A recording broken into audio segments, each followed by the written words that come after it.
Welcome to the Cenario Podcast, your guide to mental health and well-being.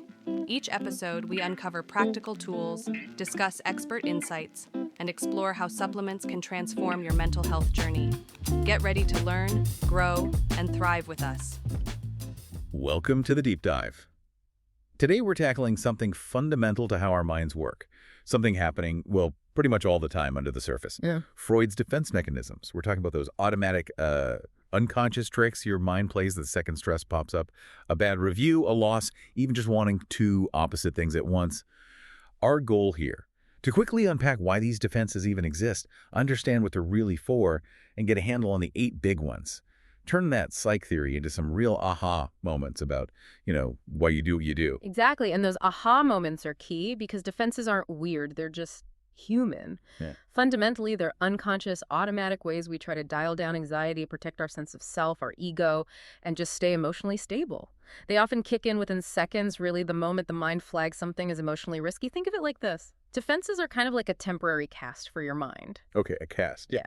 Super useful, essential even for short-term healing when things feel fractured or strained emotionally. But, like a real cap, keep it on too long. It limits you. Exactly. Limits movement, limits facing what needs to be faced, limits that deeper long-term healing.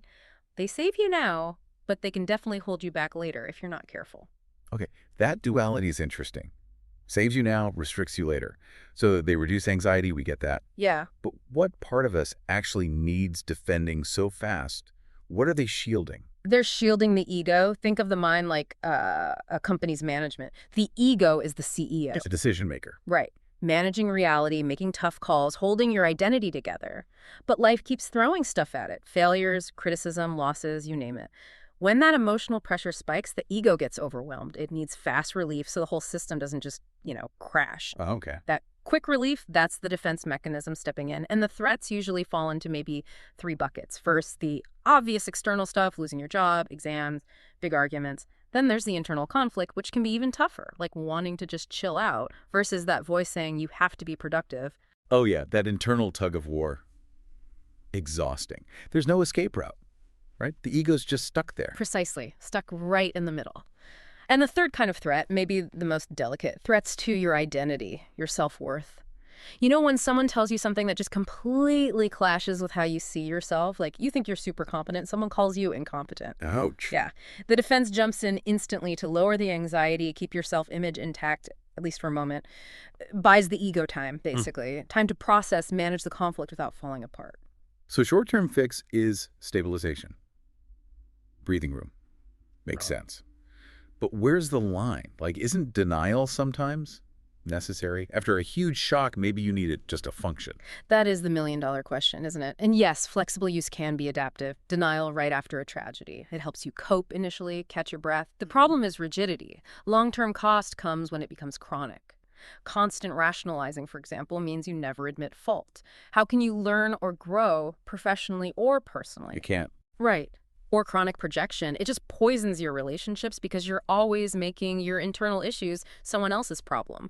The line is crossed when the defense stops you from dealing with reality and making conscious, healthy changes. Got it. Okay, so to really get why this anxiety happens, why the cast is needed, we need that quick reminder of Freud's big 3. ID, ego, superego. Let's use an example. Say the alarm clock goes off at 6 a.m. Perfect. Okay, 6 a.m., alarm blares. Instantly, the itty stirs. That's your primal drive, right? The pleasure principle. It wants comfort now. Snooze button. Exactly. Hit snooze, avoid the pain of getting up, stay warm. That's the I talking. Then the superego pipes up. That's your inner critic, your conscience, all those internalized rules and ideals from parents, society. It's shouting, get up! Successful people are disciplined. Lying here makes you lazy, a failure. Well, harsh. Can be. And the ego, the CEO, remember, it's stuck mediating. Reality says, you need this job. I'd scream, sleep. Superego demands perfection. What a mess. It is. And the stress, the tension from that internal battle, that's the anxiety, that's the heat. And defenses, they're the ego's tools to manage that heat, to survive it. The ego's emergency toolkit. Now, Freud laid the groundwork, but wasn't it his daughter, Anna Freud, who really mapped these tools out? Absolutely. Anna Freud's work, particularly The Ego and the Mechanisms of Defense from 1936, was crucial. She organized them, classified them, and importantly, she shifted the view. How so? She showed that using defenses isn't necessarily a sign of pathology, of being unwell. It's normal. It's part of everyday human functioning. We all do it. She also gave us the idea of signal anxiety. Signal anxiety. What's that, simply put? Think of it as the ego's early warning system. Not full-blown panic, but that little twinge, that slight discomfort or knot in your stomach that signals trouble ahead. It lets the ego deploy a defense before the big wave of anxiety hits. It's like preventative stress management. Okay, that makes sense. This brings up something really important we need to clarify. How are these unconscious defenses different from, say, conscious coping strategies? Both seem to manage stress. They do, but the how is totally different. Defense mechanisms are unconscious, they're automatic. Think of it like an instinctive flinch. A flinch, okay. Yeah, and they often work by, well, bending or filtering reality a bit to make things feel less threatening right now. Coping skills, on the other hand, are conscious. They're intentional. They're reality-based. Think of it like a deliberate workout. Flinches versus a workout. I like that. Right. Coping includes things like problem-solving, talking things through, managing your time effectively. Healthy functioning needs both, really. Defenses for the initial shock, the flinch, and coping skills for the conscious steering afterwards, the workout. Okay, that distinction is crystal clear. Flinch versus workout. Let's get into the workout then. Let's unpack the 8 big defense mechanisms. We want people listening to recognize these in action, maybe even in themselves. Definitely. Let's start with denial. Probably the most basic one. It's just refusing to accept a current reality that's causing distress. Like bad news. Exactly. The immediate point is to shield the mind from shock. Someone gets a serious diagnosis and the first thought is, no, impossible. They mix up the results. That's denial, dulling the initial pain. Useful for a day or two maybe, but chronic denial. Stops you from getting help. Precisely. Delay is necessary action. Now that's different from repression. Right. How so? Repression is about pushing painful stuff from the past, memories, thoughts, unacceptable desires out of your conscious awareness. Denial is about now, repression is about then. The insight here, repression might explain why someone feels anxious or has a phobia but has no conscious idea why. The root cause, maybe a past trauma, is buried, inaccessible, locked away. Okay. Number 3. Projection. This one's powerful and frankly very common. It's taking your own unwanted feelings or faults and attributing them to someone else. Like seeing your own anger in others. Exactly. It externalizes the inner conflict. So you get to think, the problem isn't me, it's you. The classic example. Someone struggling with their own temptations or insecurities, constantly accusing their loyal partner of cheating. That protects their self-image, but it destroys trust, poisons the relationship. 4th is displacement. This is shifting your emotions from the actual target, which feels too threatening, onto a safer one. like kicking the cat. Or yelling at your kids after a bad day at work instead of confronting your boss. You displace the anger onto someone or something less likely to retaliate. That's that aha moment, isn't it? When you realize your road rage isn't about the driver who cut you off, it's about the awful meeting you just had. That's displacement live in action, yeah. 5th one, reaction formation. Reaction formation. This is acting in a way that's the complete opposite of how you truly feel, especially when the true feeling is uncomfortable or feels unacceptable. Like being overly nice to someone you can't stand. Exactly. Excessively, almost sickeningly friendly to a coworker you secretly despise. The over-the-top behavior is a clue. It's masking the real feeling underneath. Number 6, regression.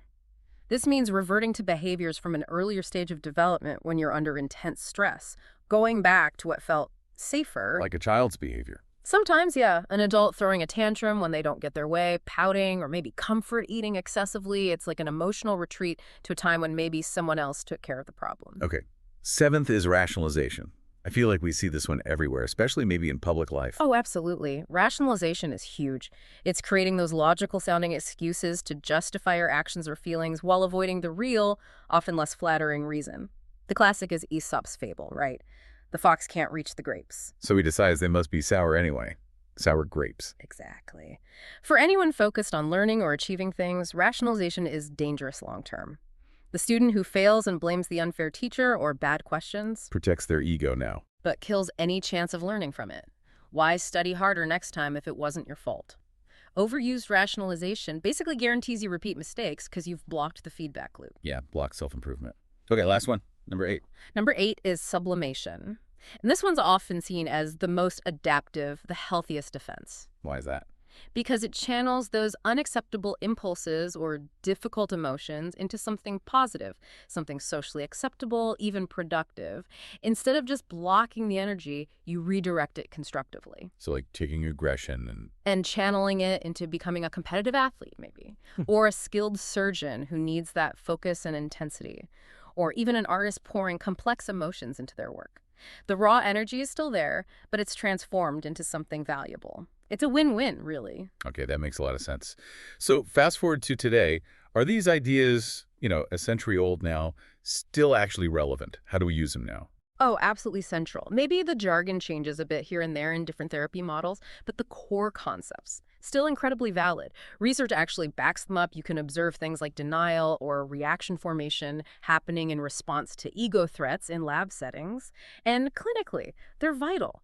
Therapists are always looking at a client's defenses, the rationalizations, the projections, because those patterns often point directly to the underlying conflicts that need addressing. And for anyone listening, just understanding this stuff is a massive boost to emotional intelligence, right? Yeah. So let's recap that dual nature one last time.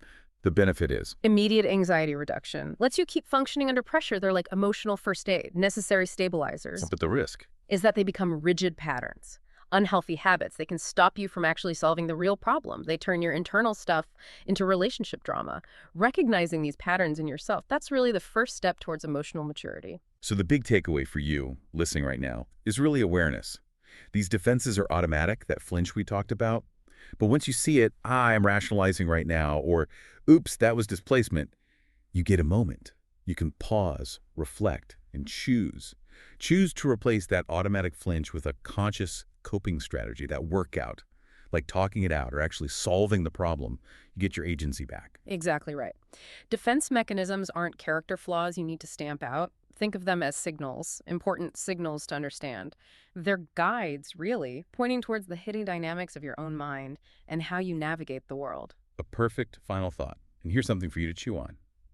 If sublimation is the healthiest defense, channeling difficult energy into good things, what deeply ingrained impulse, what hidden conflict might you be unknowingly channeling into your biggest successes, your proudest achievements? What discomfort might actually be fueling your drive? Think about that. We'll see you on the next deep dive. Thanks for tuning in to the Cenario podcast. Don't forget to visit Cenario.com for more expert tips, articles, and supplements designed to support your mental health. If you enjoyed this episode, remember to subscribe and share it with a friend. Until next time, take care of yourself.